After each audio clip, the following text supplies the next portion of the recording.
Prelims के पीछे भागते रहते हैं।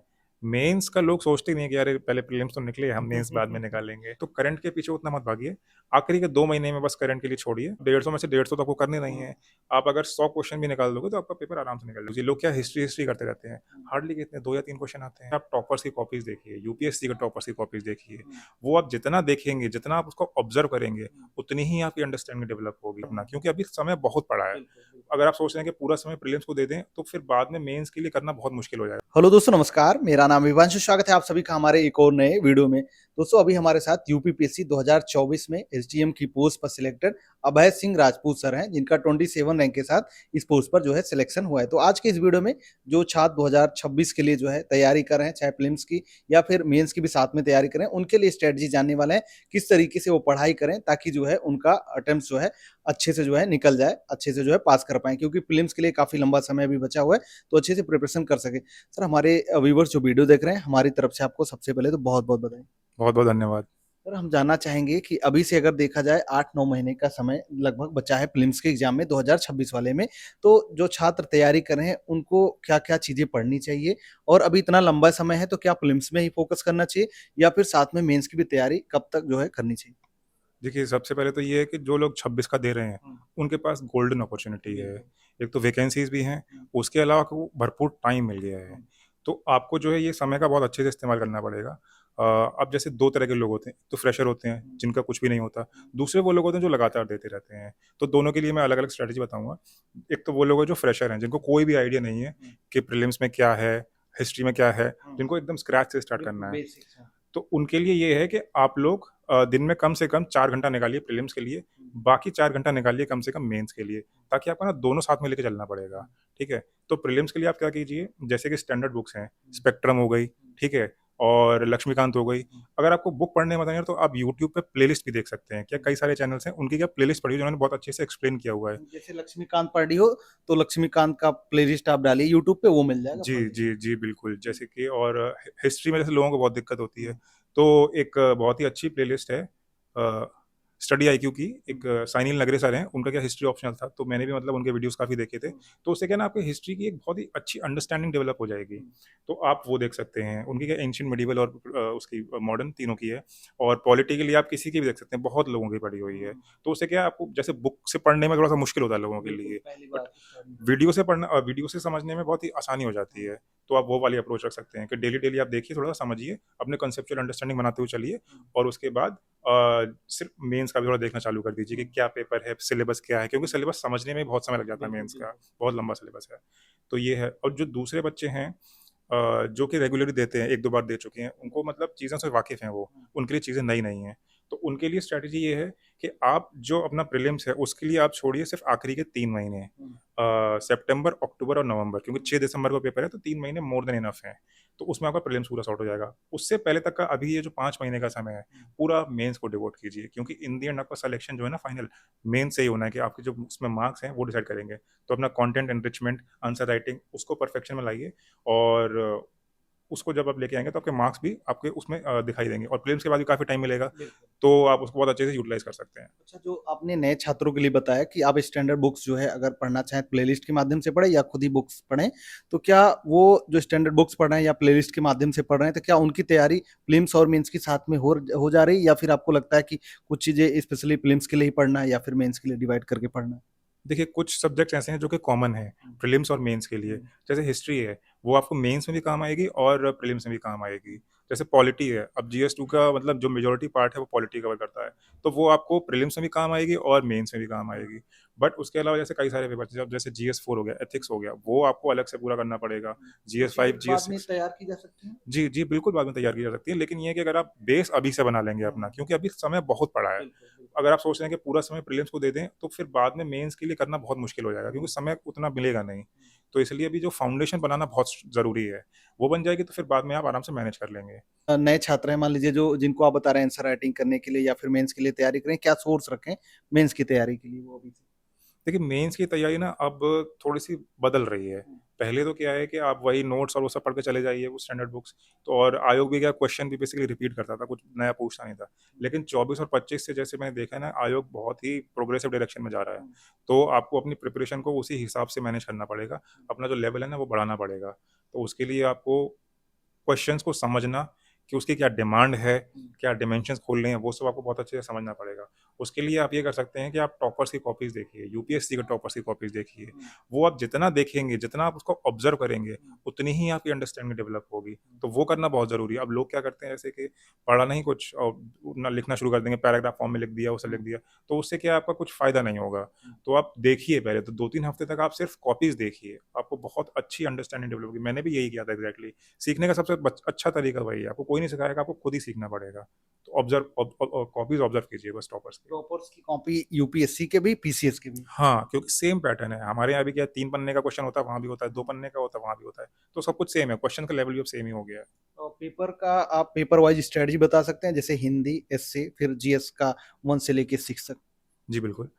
हिंदी के लिए देखिए बहुत ही स्टैंडर्ड पेपर आता है। हर बार वही चीज़ें वो आयोग पूछता है कि मतलब वही गद्यांश पूछेगा 2, 2 पत्र आएँगे, उसके अलावा विलोम शब्द आएँगे, मुहावरे आएँगे, उपसर्ग प्रत्यय।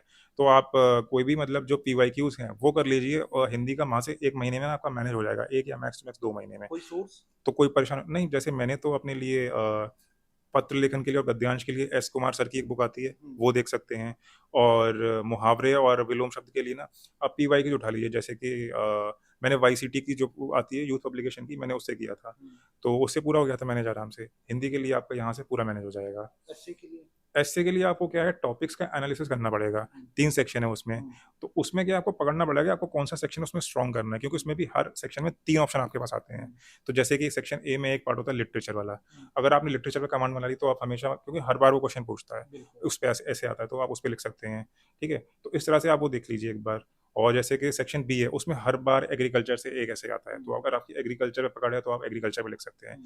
तो इस तरह से आपको थोड़ी-सी स्ट्रैटेजी डिवाइस करनी पड़ेगी। उसके अलावा ये है कि आपको बेसिकली चल क्या रहा है करंट में, क्या इश्यूज़ हैं हर चीज़ के, उनसे थोड़ा-सा देखना पड़ेगा। और पीवाईक्यूज़ को आपने अच्छे से एनालाइज़ कर लिया तो ऐसे लिखने में आपको एज़ सच कोई ज़्यादा प्रॉब्लम अच्छा, नहीं जैसे होगी। तीनों सेक्शन है, तीनों सेक्शन में 3-3 भाग रहते हैं, उसमें से आपको एक लिखना रहता है।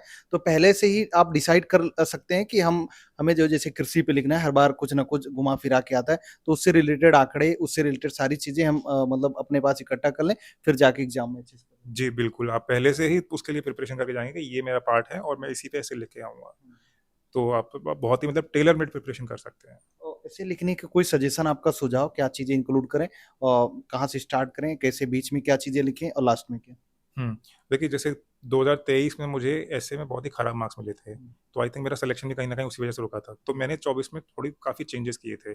तो जैसे कि 3 ऐसे हैं, तो सबसे पहले तो आप ये कीजिए कि तीनों में जो स्टार्टिंग है वो आप डिफरेंट कीजिए, सेम पैटर्न मत फ़ॉलो कीजिए, क्योंकि एग्ज़ामिनर भी देखेगा ना कि वही सेम घिसा-पिटा पैटर्न, तो एग्ज़ाम वो मार्क्स कम कर देगा। तो जैसे कि आप एक तो ये कर सकते हैं कि अगर आप कोट से स्टार्ट कर सकते हैं, एक एक ऐसे हो गया। दूसरा ऐसे आप किसी एनेक्डोट से स्टार्ट कर सकते हैं। तीसरा ऐसे किसी आप इवेंट से स्टार्ट, जैसे मैं अगर अपनी किस्सा बताऊँ, तो जैसे थर्ड ऐसे था, वो India at a global stage करके कुछ उसका टॉपिक था।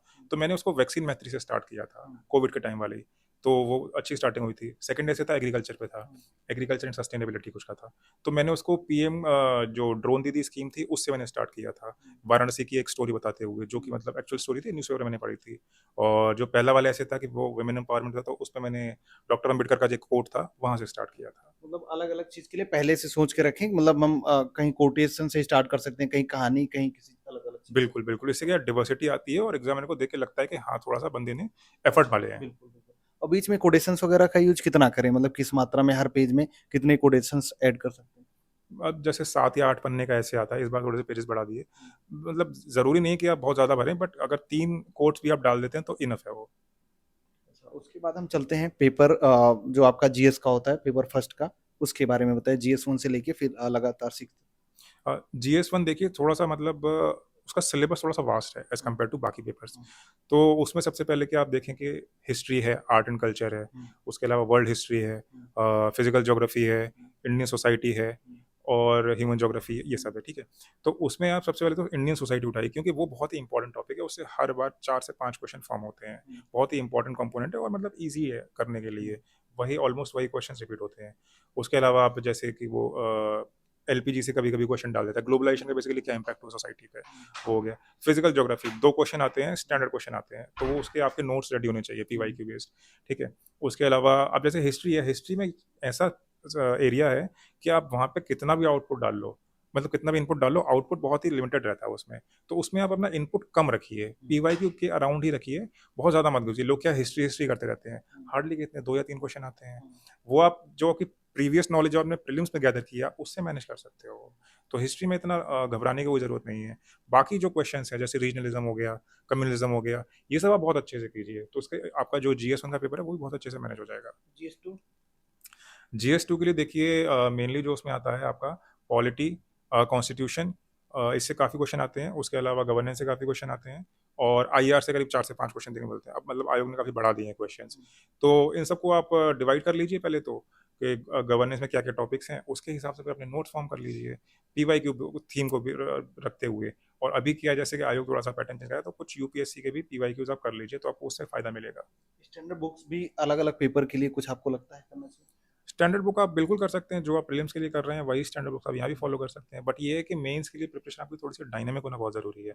अब जैसे अगर आप पॉलिटी का कोई आंसर लिख रहे हैं, फेडरलिज्म का कोई आंसर लिख रहे हैं, तो वहाँ पे ना आपको केस लॉज़, आर्टिकल्स ये सब लिखना बहुत ज़रूरी है। उसी से पता चलेगा कि हाँ, मतलब जो है बंदे ने एफर्ट डाले हैं। तो वो करना बहुत ज़रूरी है।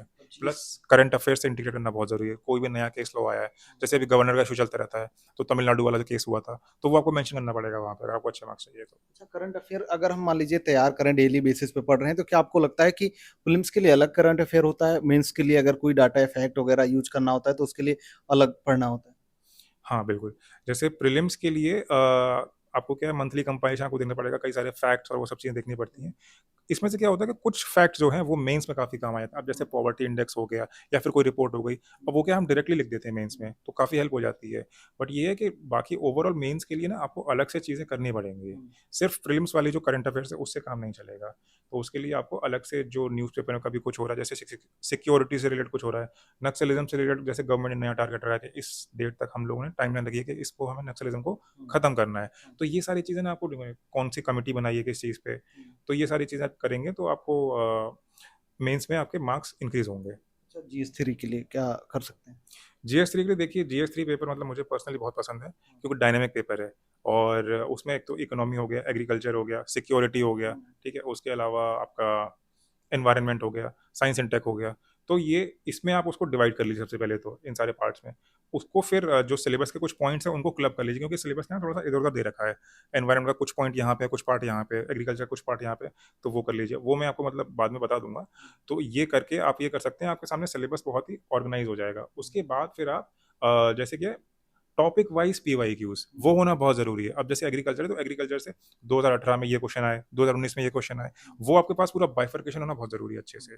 तो उससे क्या आपको चीज़ें क्लियरली दिखाई देंगी कि एग्रीकल्चर में अच्छा ये फूड सप्लाई चेन हो गया। तो इस तरह के क्वेश्चंस क्या बार-बार आयोग पूछ रहा है। तो उसमें क्या है आपकी पकड़ बन जाएगी और एक बार वो बन जाएगी ना तो आप अगर आयोग क्वेश्चन पूछेगा तो आप वहाँ पे आराम से ईज़िली लिख देंगे आप। अच्छा, GS4 के लिए एथिक्स का जो पेपर है? एथिक्स के लिए तो देखिए कि मतलब बहुत ही स्टैटिक सा पेपर है, लेकिन अभी उसमें भी क्या पैटर्न देखने को मिल रहा है। तो अब थ्योरी तो आपको करनी ही करनी है, उसके अलावा जो आप एग्ज़ाम्पल्स और केसेस उसमें यूज़ करेंगे, जितना आप रीसेंट और थोड़े से यूनिक यूज़ करेंगे, मुझे लगता है कि आपको उसका बेनिफिट देखने को मिलेगा एग्ज़ाम में। इसका मतलब एग्जांपल्स वगैरह अगर न्यूज़पेपर पढ़ रहे हैं उसकी उसके थ्रू हो जाता है? एग्जैक्टली अगर आप न्यूज़पेपर देखते हैं तो उसमें कुछ ना कुछ कोई ना कोई नई न्यूज़ आती रहती है।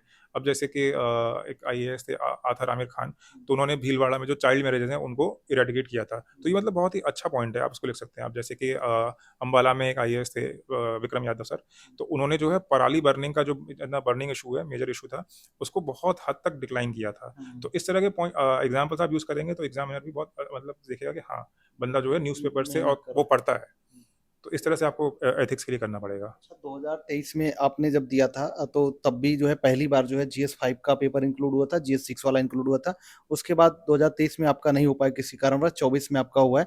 तो क्या आपने चेंजेस किए थे पहले की अपेक्षा और क्या सोर्स आपको लगता है कि GS5 और 6 के लिए होना चाहिए? जी। 2023 में एक्चुअली सर टाइम इशू ये था कि मेरे पास टाइम की थोड़ी-सी कमी थी, क्योंकि मैंने जो प्रिपरेशन स्टार्ट करी थी, वो प्रीलिम्स और मेंस के बीच का जो समय था ना, बस उसी में मैं कर पाया। तो बहुत ही बेसिक प्रिपरेशन मेरी हो पाई थी, अच्छे से नहीं हो पाई थी। तो ये बात मुझे अंदर से पता थी, तो सिलेक्शन नहीं हुआ था, तो वो जस्टिफाइड था, बिल्कुल। तो मेरी कमियाँ थी काफ़ी उसमें। 2024 में क्या जो समय मिला था, क्योंकि पेपर पोस्टपोन हुआ था बहुत ज़्यादा आरओ के लीक के बाद, तो मैंने उस टाइम को बहुत अच्छे से यूटिलाइज़ किया था, पूरा साल। और जो बीच का समय था 6 महीने करीब उसमें मिले थे। तो मैंने मतलब स्क्रैच से अपनी नोट्स स्टार्ट किए थे जीएस 1 से लेके 6 तक पूरे। और यूपी स्पेशल की अगर मैं बताना चाहूँ तो 23 में तो खैर कुछ बहुत ज़्यादा मटेरियल था नहीं, जो बेसिक बेसिक सी चीज़ें थी वही मैं देख के चले गया बहुत था। कम बुक्स आई थी उसके लिए बहुत पहले। बहुत कम, बहुत कम, कुछ था ही नहीं, मतलब जो था भी ना वो इतना बेसिक था कि वो एग्ज़ाम मतलब करने लायक अच्छे से था नहीं। तो 24 के लिए ये है कि 24 में भी मतलब थी चीज़ें बट उतनी अच्छे से नहीं थी। तो 24 में मैंने ये अप्रोच यूज़ की थी कि मैंने खुद से अपने सारे नोट्स बनाए सिलेबस के पॉइंट्स के हिसाब से, जितनी भी गवर्नमेंट वेबसाइट थी, करीब 40 डिपार्टमेंट की वेबसाइट हैं, उन पे जा के मैंने गवर्नमेंट की सारी रिपोर्ट्स देखी, क्या चल रहा है, कितनी स्कीम्स है, कहाँ पे कौन-सा फैक्ट, कौन-सा डेटा है। तो वहाँ से वो सारी चीज़ें मैंने निकाली और अपने नोट्स बनाए जीएस 5 और 6 के, और मतलब मुझे उसका बहुत ज़्यादा फ़ायदा मिला। करीबन 19 क्वेश्चन मेरे डायरेक्टली फँसे थे जीएस 6 में 2024 में, डायरेक्टली मेरे नोट से। नोट्स आपने बनाया, उसका पीडीएफ वगैरह भी बनाया क्या? हाँ, मैं अपलोड कर रहा हूँ अपने ग्रुप पे। रेगुलरली मैं अपलोड कर रहा हूँ उनको अपडेट करके, और लोगों ने बहुत अच्छा रिस्पॉन्स भी दिया है। टेलीग्राम सर ने टेलीग्राम चैनल और यूट्यूब चैनल भी जो है स्टार्ट किया है, जहाँ पर क्योंकि अभी हम अगर इंटरव्यू कर रहे हैं तो बहुत बेसिक बेसिक मतलब बहुत ओवरऑल जानकारी जान ले रहे हैं, लेकिन अगर आपको डेप्थ में जानना है तो हर एक टॉपिक पे जो है सर वीडियो धीरे धीरे करके अपलोड कर रहे हैं, तो आप जाकर ज्वाइन कर लीजिए। उसका लिंक हम वीडियो के डिस्क्रिप्शन बॉक्स में दे देंगे। अब सर ये तो रही मेंस की बात। अगर हम प्रीलिम्स के लिए कोई सटीक रणनीति जानना चाहें कि प्रीलिम्स के लिए जो है स्पेशली क्या कर सकते हैं, तो आप उसके लिए बताइए, क्योंकि बहुत सारे छात्रों का तो मेंस कहीं ना कहीं तैयार रहता है लेकिन प्रीलिम्स में ही कई बार अटक जाते हैं।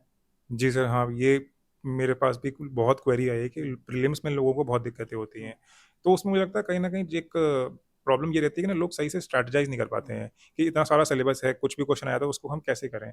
तो सबसे पहले तो कोई बात ये समझनी है कि 150 क्वेश्चन आ रहे हैं। अब 150 में से 150 तो आपको करने नहीं हैं। आप अगर 100 क्वेश्चन भी निकाल दोगे तो आपका पेपर आराम से निकल जाएगा ईज़िली, ठीक है? तो आपको ये वाली अप्रोच लेके चलनी है। हर क्वेश्चन करने के लिए नहीं आता, पहली बात तो। कई सारे क्वेश्चन आयोग चाहता है कि आप करें नहीं, छोड़ें, ठीक है? तो गलत करने से अच्छा आप छोड़ दें। दूसरी चीज़ ये है कि जैसे कि मेरी जो स्ट्रैटेजी रही है वो मैं शेयर करता हूँ थोड़ी-सी। मैंने 3 फ़िल्म्स दिए हैं, 2023, 24 और 25, और तीनों ही मेरे अच्छे मार्जिन से निकले हैं। तो मैंने क्या किया था, सबसे पहले तो ये कि जो सिलेबस है ना, बहुत स्कैटर्ड है। अब जैसे ज्योग्राफी का अलग है, इंडियन ज्योग्राफी का अलग है, वर्ल्ड ज्योग्राफी का अलग है, ठीक है? इतनी मोटी-मोटी बुक्स हैं पीवाईक्यूज़ की, तो उनको मैंने ऑर्गनाइज़ किया एक जगह पे। हर सब्जेक्ट के लिए मैंने अपने खुद के टेलीग्राम पे ग्रुप्स बनाए। मतलब पर्सनली अपने लिए। जी, बिल्कुल, अपने लिए बनाए थे। जैसे मॉडर्न हिस्ट्री का मैंने अलग से ग्रुप बनाया, एंशिएंट का अलग से बनाया, मिडीवल का अलग से बनाया, वर्ल्ड ज्योग्राफी का, पॉलिटी का, तो ये सब बनाए मैंने। अब उसमें क्या है, पीवाईक्यूज़ का सार तो है ही है, उसके अलावा एडिशनल चीज़ें बहुत सारी हैं, जो जहाँ से पॉसिबल क्वेश्चन बन सकते हैं। अब जैसे वर्ल्ड ज्योग्राफी में क्या है, अगर आपने पढ़ लिया तो वो समझ में नहीं आएगा, जब तक आप उसमें मैप नहीं देखोगे, जब तक आप उसकी लोकेशन नहीं देखोगे, कौन-सी रिवर कहाँ से जा रही है, कौन-सा माउंटेन कौन से कॉन्टिनेंट में कहाँ पे है, कौन-कौन से लैंडलॉक्ड कंट्रीज़ हैं, ये जब तक आपको आपके दिमाग में विजुअल माध्यम से नहीं जाएगा ना, आप एग्ज़ाम में क्वेश्चन नहीं कर पाओगे। तो वो चीज़ अंडरस्टैंडिंग होना बहुत ज़रूरी है। तो मैंने उस हिसाब से अपने ग्रुप्स बनाए और सब कुछ मैंने वहाँ पे एक जगह पे मैं लेके आया हूँ। तो वो मेरे को बहुत काम आया। मैं बस एग्ज़ाम से 1 महीना पहले पढ़ के चले जाता हूँ, बस वही चीज़, कुछ नहीं करता, बस करंट अलग से करता हूँ और बाकी स्टैटिक अपना सेट है वहीं से, बाकी बस। कोई और सोर्स आपको लगता है, कोई अगर बुक्स पढ़ा जाए प्रीलिम्स के एग्जाम के लिए? प्रीलिम्स के लिए वही स्टैंडर्ड बुक्स हैं, जो अगर पढ़ना चाहें तो आप वही पढ़ सकते हैं, बाकी और पीवाईक्यूज़। अच्छा, करंट अफेयर के लिए जो आप बता रहे हैं, करंट अफेयर के लिए क्या सोर्स होना चाहिए? करंट अफेयर के लिए देखिए कोई भी आप मंथली कंपाइलेशन उठा सकते हैं आराम से। बहुत सारे चैनल्स हैं, किसी का भी आप यूट्यूब पे देख सकते हैं और टेलीग्राम पे मतलब पीडीएफ भी अवेलेबल हो जाती है। बाकी लेकिन ये है कि जैसे कि 2024 से क्या पैटर्न चेंज हुआ है काफ़ी। तो पहले क्या होता था, 2023 तक वो टिपिकल वन लाइनर आते थे। आई दृष्टि या फिर लोग पढ़ के चले जाते, 30 में से करीब 25 क्वेश्चन ईज़िली निकल जाते थे। बट अब वो चीज़ नहीं रही है। 24 से वो चीज़ खत्म हो गई कहीं न कहीं, सेम 25 में हुआ। तो अब ये है कि आप करंट पे उतना रिलाई नहीं कर सकते हैं, क्योंकि इतना घुमा-फिरा के क्वेश्चन बनाता है ना, आपने चाहे कितना ही पढ़ लिया, हो सकता है कि आपसे मिस हो जाए। तो उसके लिए आप ये कर सकते हैं कि स्टैटिक को आप जितना स्ट्रॉन्ग करेंगे, पेपर आपका वहाँ से निकलेगा। तो करंट के पीछे उतना मत भागिए। आखिरी के 2 महीने में बस करंट के लिए छोड़िए, और पिछले आई थिंक 8-10 महीने का मोर देन इनफ है। बाकी आप स्टैटिक को अपना स्ट्रॉन्ग कीजिए। जितना स्ट्रॉन्ग रहेगा उतने ही आपके प्रीलिम्स निकलने के चांसेस बढ़ेंगे। लास्ट में कोई आपका सजेशन या और सुझाव रहेगा कि मतलब कुछ गलतियां अगर छात्र कर रहे हैं या फिर आपने की थी, वो इनको जो है नहीं दोहरानी अगर तैयारी की फेज में है तो? हाँ, एक सबसे बड़ी दिक्कत मैंने जो देखी है वो ये होती है कि लोग क्या है ना कि प्रीलिम्स के पीछे भागते रहते हैं। मेंस का लोग सोचते ही नहीं है कि अरे पहले प्रीलिम्स तो निकले, हम मेंस बाद में निकालेंगे। तो मैं आपको ये बताना चाहूँगा कि इन द एंड आपका जो फाइनल सिलेक्शन है ना, वो मेंस से ही होना है। 1500 नंबर का मेंस है। जितना जिसमें आप उसमें आप जितनी मेहनत करेंगे, उतना ही आपको आउटकम मिलेगा। तो प्रीलिम्स के पीछे मत भागिए। प्रीलिम्स एलिमिनेशन राउंड है, बिल्कुल उतना कीजिए जितनी उसकी ज़रूरत है। बाकी जो अपनी एनर्जी है, जो एफर्ट्स हैं, वो सब आप मेंस में लगाइए। उसका फिर आपको जब फाइनली आउटकम दिखेगा ना, तो आप भी सोचेंगे कि हाँ, मैंने बहुत अच्छा काम किया। अच्छा, मेंस की भी तैयारी अगर कहीं ना कहीं कर रहे हैं तो उसके थ्रू जो है प्रीलिम्स की भी तैयारी आपकी होती रहती है सर? हाँ, मतलब बोल सकते हैं आप, मतलब ठीक जैसे जैसे कि एनालिटिकल क्वेश्चन अगर आ गया तो वो तो तैयारी उसकी। हाँ, अगर आपके मतलब कंसेप्चुअल अंडरस्टैंडिंग ठीक-ठाक है, जैसे जीएस 2 में अगर आप कॉन्स्टिट्यूशन पॉलिटी कर रहे हैं, तो आपके लिए प्रीलिम्स के लिए भी हो रहा है। अगर आप हिस्ट्री पढ़ रहे हैं या फिर ज्योग्राफी पढ़ रहे हैं, तो वो आपका प्रीलिम्स के लिए भी हो रहा है, तो थोड़ी बहुत ओवरलैपिंग तो है ही है। ठीक है सर, आपका बहुत बहुत धन्यवाद इतना कीमती समय देने के लिए, और भविष्य के लिए आपको बहुत सारी शुभकामनाएं। बहुत-बहुत धन्यवाद। तो दोस्तों बाकी सर के चैनल का लिंक हम जो है वीडियो के डिस्क्रिप्शन बॉक्स में दे देंगे। आप जाकर वहाँ पर बहुत ही डिटेल में एक-एक करके हर एक टॉपिक पर जो है वीडियो बना रहे हैं, और टेलीग्राम चैनल पर भी अपने जो पीडीएफ्स हैं, अपने जो अनुभव है, वो वहाँ पर साझा करें। तो आप जाकर जॉइन कर लीजिए, उसका लिंक हम वीडियो के डिस्क्रिप्शन बॉक्स में दे देंगे। बाकी आप लोग को आज का वीडियो कैसा लगा, आप लोग एक बार कमेंट करके ज़रूर बताना, और बाकी आप लोग का कोई सुझाव या सजेशन हो तो आप हमारे कमेंट बॉक्स में कमेंट करके बता सकते हैं। चलिए फिर मिलते हैं किसी नेक्स्ट वीडियो में, तब तक के लिए जय हिंद, वंदे मातरम।